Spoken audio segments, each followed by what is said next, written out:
അലി ഇബ്നു അബീ ത്വാലിബ് റളിയല്ലാഹു അൻഹുവിനോട് ഒരിക്കൽ താബിയങ്ങൾ ചോദിച്ചു, നിങ്ങൾക്ക് റസൂലിനോടുള്ള ഇഷ്ടം ഒന്ന് വിശദീകരിക്കാമോ? അലി റളിയല്ലാഹു അൻഹു പറഞ്ഞു, കാന അഹബ്ബ ഇലൈന മിൻ അംവാലിന വ ഔലാദിന വ മിനൽ മാഇൽ ബാരിദി അലൽ ലമ. ഞങ്ങൾക്ക് ഞങ്ങളുടെ മക്കളെക്കാളും ഞങ്ങളുടെ മുഴുവൻ സമ്പത്തിനേക്കാളും ദാഹിച്ചു വലഞ്ഞവന് തണുത്ത വെള്ളത്തേക്കാളും ഞങ്ങൾക്ക് അല്ലാഹുവിൻ്റെ റസൂല് ഇഷ്ടപ്പെട്ടതായിരുന്നു. ആ പ്രയോഗത്തിലുണ്ട് ആ ഇഷ്ടം. ദാഹിച്ച് വലഞ്ഞവന് തണുത്ത വെള്ളം, അതിനേക്കാളൊക്കെ ഞങ്ങൾക്കിഷ്ടം നബിയെ ആയിരുന്നു എന്ന് അലി ഇബ്നു അബീ ത്വാലിബ് റളിയല്ലാഹു അൻഹു പറയുകയാണ്.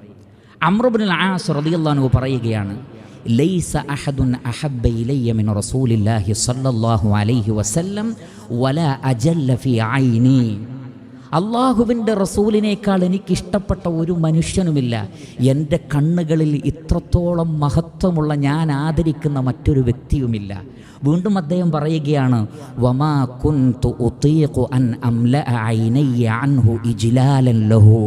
അള്ളാഹുവിൻ്റെ റസൂലിനോടുള്ള ആദരവ് കൊണ്ട്, ബഹുമാനം കൊണ്ട് എൻ്റെ കണ്ണുകൾ നിറയെ ഒന്ന് നബിയെ കാണാൻ എനിക്ക് പറ്റിയിട്ടില്ല.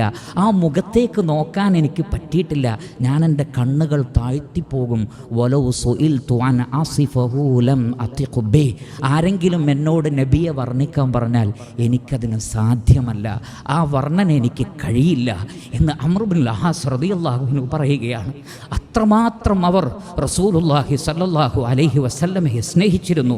മഹാനായ ഉമർ ഇബ്നുൽ ഖത്താബ് റളിയല്ലാഹു അൻഹു പറയുകയാണ്, അള്ളാഹുവിൻ്റെ റസൂലേ, ഇനി മുതൽ എനിക്ക് എൻ്റെ നഫ്സിനേക്കാളും നിങ്ങളാണ് ഇഷ്ടം കേട്ടോ. എൻ്റെ ജീവനേക്കാളും എൻ്റെ ആത്മാവിനേക്കാളും നബിയെ എനിക്ക് നിങ്ങളെയാണ് ഇഷ്ടം.